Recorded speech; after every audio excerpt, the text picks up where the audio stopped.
Hello children, welcome to असा education. आज कर रहे हैं chapter data analysis and map making using computer, geography book grade 12 से। अभी तक हमने जो है ज्योग्राफिकल इंफॉर्मेशन को समझने के लिए मेथड सीखे। कैसे जो है हम इंफॉर्मेशन को एनालाइज कर सकते हैं, उसे प्रोसेस कर सकते हैं और प्रेजेंट कर सकते हैं। पर क्योंकि क्या है, अभी हम सब जानते हैं ये 21st सेंचुरी है, तो इंसान जो है अब वो अपनी बाउंड्री तक सीमित नहीं रहना चाहता। उसकी एक ग्लोबल प्लेटफॉर्म तक पहुंचने की जो एक टेंडेंसी है वो काफी बढ़ गई है। तो जहां एक इंसान की पहचान एक ग्लोबल मैन के तौर पे हो गई है, वहीं उसको बहुत सारे जियोग्राफिकल चैलेंजेस को भी फेस करना पड़ रहा है। कोई भी टेक्नोलॉजी होती है, उसका मुख्य एम क्या होता है कि अगर ह्यूमन डेवलपमेंट के रास्ते में कोई भी सिचुएशंस आती हैं, उस सब पर उसको जीत हासिल करनी। ऐसे में नई टेक्नोलॉजी की स्टडी करना ज्योग्राफी में बहुत ज्यादा जरूरी हो गया है। अब जो इंफॉर्मेशन हमें सैटेलाइट्स के थ्रू मिलती है या और सोर्सेज के थ्रू, वो बहुत इंपॉर्टेंट हो जाती है, क्योंकि जिस टाइम पर नेचुरल हैजर्ड्स आते हैं या और जो नेचुरल फैक्टर्स होते हैं जिसका असर हमारी रूटीन लाइफ पे पड़ता है, उसके एक प्रॉपर मैनेजमेंट के लिए ये इंफॉर्मेशन बहुत काम आती है। कंप्यूटर्स का इस्तेमाल करके ऐसी इंफॉर्मेशन को हम बहुत आसानी से इस्तेमाल और एनालाइज कर सकते हैं। तो कह सकते हैं कि कंप्यूटर एक बहुत ही इंपॉर्टेंट इलेक्ट्रॉनिक डिवाइस है, खास तौर से एनालिसिस, प्रोसेसिंग और डेटा के प्रेजेंटेशन के लिए। इस चैप्टर में मेनली हम जानेंगे कंप्यूटर और उससे जुड़े हुए सिस्टम को डेटा प्रोसेसिंग और मैप मेकिंग प्रोसेसेस के लिए। सबसे पहले देखते हैं हार्डवेयर और सॉफ्टवेयर क्या है। अगर जो फिजिकल कंपोनेंट्स हैं कंप्यूटर के, जिनको हम टच कर सकते हैं, जिनको हम आंखों से देख सकते हैं, उसे कहते हैं कंप्यूटर हार्डवेयर।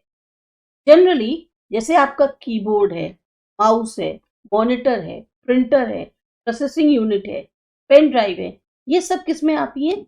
हार्डवेयर। इसी तरीके से सॉफ्टवेयर। सॉफ्टवेयर क्या है? कलेक्शन होता है प्रोग्राम्स का, जो कि एक पर्टिकुलर ऑपरेशन को परफॉर्म करता है, खास तौर से किसी पर्टिकुलर टास्क के लिए। जैसे माइक्रोसॉफ्ट ऑफिस हो गया, ओपन ऑफिस हो गया, window operating system, Linux operating system है, मोजिला फायरफॉक्स है। ये सब जो है कलेक्शन ऑफ प्रोग्राम्स हैं, ताकि एक पर्टिकुलर टास्क के लिए वो कुछ ऑपरेशंस को परफॉर्म कर सके। कुछ और खास तरह के हार्डवेयर होते हैं, जैसे डिजिटाइजर, स्कैनर, प्लॉटर। इनका इस्तेमाल किया जाता है ज्योग्राफिकल सॉफ्टवेयर को यूटिलाइज करने के लिए और उसके डेटा को एनालाइज करने के लिए। तो सबसे पहले ये देखें कि डिजिटाइजर क्या होता है। ऐसी डिवाइस जिसका इस्तेमाल किया जाता है खास तौर से स्पेसिफिक पॉइंट या जो कोऑर्डिनेट्स हैं, लैटिट्यूड्स और लॉन्गिट्यूड्स के किसी भी एरिया के, उसको ऐड करने के लिए करा जाता है, तो उसे कहते हैं डिजिटाइजर। स्कैनर, अगर आपको कोई भी प्रिंटेड मैटर है मैप का, उसे कंप्यूटर में ऐड करना है, तो उसके लिए स्कैनर यूज होता है। प्लॉटर, इसकी मदद से जो मैप्स कंप्यूटर पे प्रिपेयर किए जाते हैं, उन्हें बड़े स्केल पे प्रिंट किया जा सकता है। चाहे आपके वॉल मैप्स हो, टोपोग्राफिक शीट्स हो, ये सब की सब जो है इस प्लॉटर के थ्रू प्रिंट करी जाती है। कि प्रिंटर बहुत बड़े बड़े मैप्स को नहीं प्रिंट कर सकता, उसके लिए प्लॉटर यूज होता है। बहुत सारे सॉफ्टवेयर अवेलेबल हैं प्रिपेयर करने के लिए, एनालाइज करने के लिए ज्योग्राफिकल मैप्स को। अब जैसे सॉफ्टवेयर जो इमेज प्रोसेसिंग के लिए यूज होता है और मैप प्रोडक्शन के लिए, वो कौन सा है उसके बारे में जानते हैं। एडास इमेज और एनवी सॉफ्टवेयर, इनका इस्तेमाल करते हैं ज्योग्राफिकल इंफॉर्मेशन को हासिल करने के लिए अलग अलग प्रोसेसेस जो सैटेलाइट की इमेजेस होती है उसके ऊपर अप्लाई करके। मैप्स और ग्राफ्स के प्रिपरेशन के लिए सॉफ्टवेयर जैसे GRASS GIS, ArcView, GeoMedia, gram plus plus, IGIS, SPSS, SPSS यानी statistical program for social sciences, SAS statistical analysis system, open office, Calc, MS office, Excel, इन सब का इस्तेमाल होता है। ये सारे सॉफ्टवेयर यूज किए जाते हैं आपके खास तौर से preparation of maps and graphs के लिए। अब कैसे कैल्क का रिप्रोड्यूस करते हैं ग्राफ क्रिएशन में। कैल्क एक तरह का स्प्रेडशीट प्रोग्राम है, जैसे एक्सेल होता है ऐसे ही, और उसमें बहुत सारे तरीके के ग्राफ्स को जो है यूज किया जा सकता है या उससे प्रिपेयर किया जा सकता है। एक ग्राफ जो है वो खास तौर की टेक्निक होती है जो बहुत बड़े डेटा को अट्रैक्टिव तरीके से आपको दिखाती है। इसको कह सकते हैं कि ऐसा मेथड है जो स्टैटिस्टिकल इंफॉर्मेशन को पिक्टोरियल फॉर्म में दिखाता है।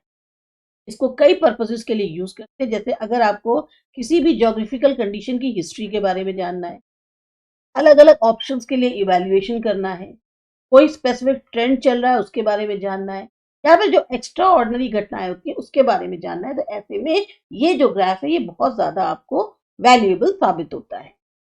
तो अब ये समझेंगे कि कौन कौन से स्टेप्स हैं जो रिप्रेजेंट करते हैं ज्योग्राफिकल इंफॉर्मेशन को ग्राफिकल फॉर्म में, खासतौर से इलस्ट्रेशन के साथ। अब यहाँ आपको एक शीट दी गई है 13.1, ये कैल्क डेटा है ताकि एक ग्राफ को प्रिपेयर किया जा सके। तो ग्राफ क्रिएशन के स्टेप्स क्या हैं वो बताए गए। के लिए आपको सिस्टम पे सबसे पहले अपने कैल्क प्रोग्राम को स्टार्ट करना होगा, फिर वर्कशीट में डेटा एंटर करना होगा बिल्कुल उसी तरीके से जैसे बताया गया है। फिर उसको सेलेक्ट करेंगे, चार्ट बटन पे क्लिक करेंगे जो स्टैंडर्ड टूल बार पे होगा, इससे आपका चार्ट विजार्ड खुल जाए।